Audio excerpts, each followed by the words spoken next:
Everyone underestimated her until life pushed her so far that she unlocked a power she never knew she had. Aisha grew up in a simple town surrounded by fields, quiet roads, and people who believed dreams were only for the rich. Her father repaired bicycles in a small shed. Her mother stitched clothes to keep the family afloat. They were honest, hard-working people, but life never gave them more than survival. Aisha, however, carried something they didn't see, an inner flame, soft but unshakably bright. In school, Aisha was the quiet kid in the back row. She spoke only when asked, and even then her voice trembled. Teachers assumed she lacked confidence. Classmates thought she lacked talent. But silence does not mean weakness. Inside her mind lived entire universes, stories, characters, emotions. When she turned 16, she found a broken pen and a half-used notebook in her mother's sewing bag. She began writing, at first clumsy lines, then better ones, then stories that felt like pieces of her heart. Writing gave her a voice. Writing gave her courage. One afternoon she found a national writing competition. Winning meant a scholarship, something her family could never afford. She wrote passionately. She rewrote, edited, corrected, practiced. She poured every emotion she had into that story. When she submitted it, she believed, maybe for the first time, that she truly had a chance. Weeks later, the results arrived. She didn't win.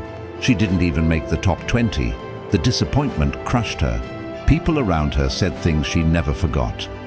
Writing doesn't feed families. Smart kids win competitions, not dreamers. You tried, but this just isn't your path.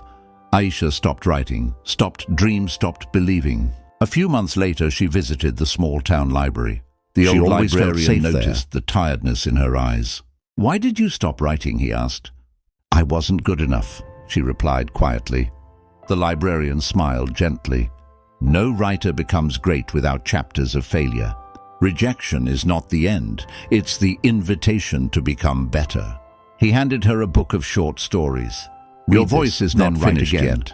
Aisha took the book home and read every page.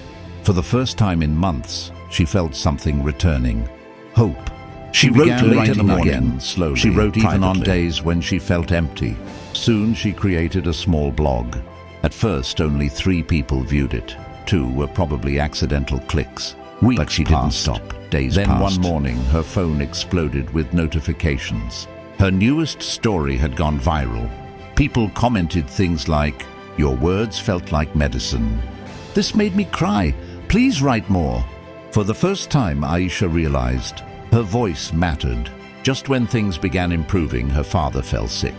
Aisha left her blog aside again and took a part-time tailoring job.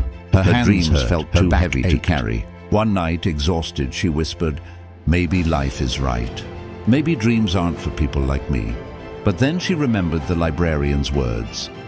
Rejection is an invitation to become better. And Aisha returned to writing, but not the same kind of writing.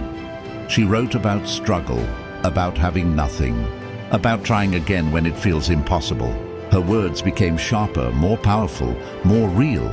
People connected to her honesty. From a well-known online magazine emailed her, "We love your writing.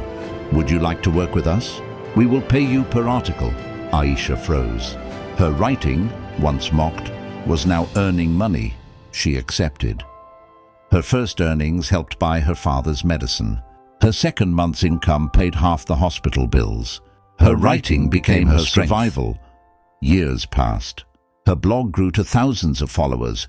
Her articles were published across the country. People invited her to speak at events. Then one morning, she saw an email that made her freeze. It was from the same competition that once rejected her. They wrote, "We would be honored if you join us as a judge this year." Aisha's hands shook. Tears rolled down her cheeks. Standing on stage, she looked at the audience. Hundreds of students, dreamers, fighters. She said, "I failed many times. I doubted myself even more, but I never stopped. I was not the smartest or the strongest. I was simply the girl who refused to break." She continued, "If life pushes you down, rise again. If people doubt you, prove them wrong by believing in yourself." Failure cannot stop you unless you stop first. And the crowd rose in applause. Aisha realized she had become the hero she once wrote about.